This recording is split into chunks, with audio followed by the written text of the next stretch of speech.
In the 1 or 115 groups, please hold station in your car club areas until called down to the dummy grid.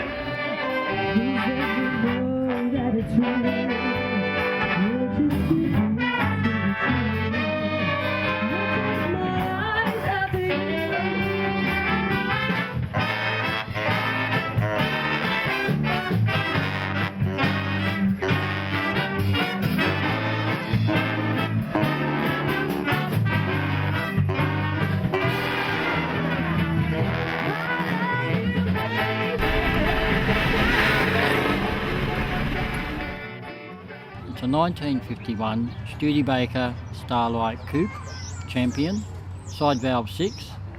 The vehicle was purchased by my brother-in-law in 1971.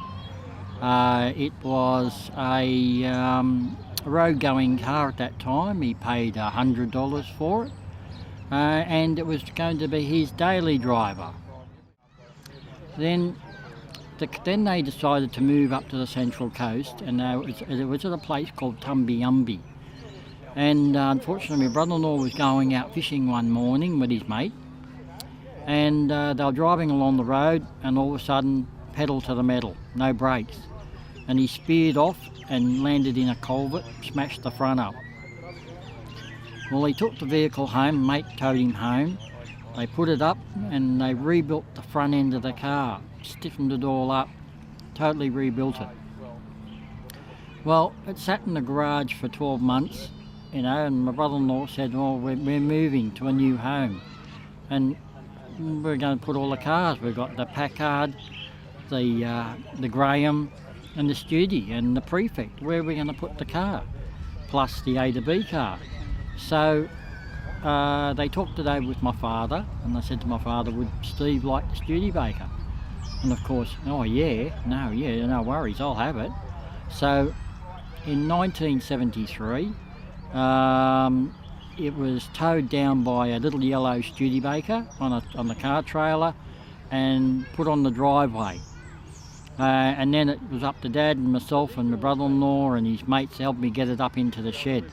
And that's where it sat for over 20 years while going through a multitude of restoration. It was a rust bucket, and there's no denying that. We ended up put this body shell, the two of them together. One was sitting on a Lark chassis, so we managed to lift them up in the air with my help with my father. We lifted the body shells off the air and then took one chassis out from the other. Then we bolted the other chassis down, and then I braced it and took the entire firewall out of the earlier body shell, and took one out of the new car body shell, and we converted it over to where it is today. And when it was put on the spec for how rigid the body was and how it was to spec, was within 1 millimetre. The doors have compound curves, which they run one way and the opposite way. The front mudguards were stoved in, so they were fully bashed out and repaired. And eventually we put the thing back together and where it is today. Raymond Loewy came out with the Starlight in 1947. It was the first by far in post-war cars, as was the slogan, and this design was to follow through to 1952 with a changing of grills and fronts, and then in 1950 the bullet nose appeared. It was the best year for Studebaker with the bullet nose front because people thought it was a rocket car. It was a vehicle that was ahead of its time and its own design, and Raymond Loewy was the man that produced it along with Bob Burke.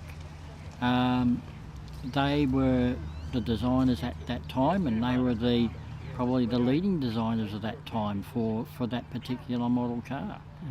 It's a side valve 6, single carburettor.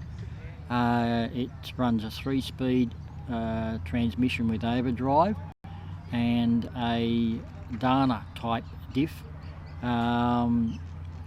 All Studebaker. The only modifications to the vehicle at the moment are it has 12-volt system.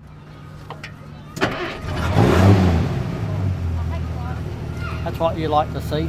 First start, one go.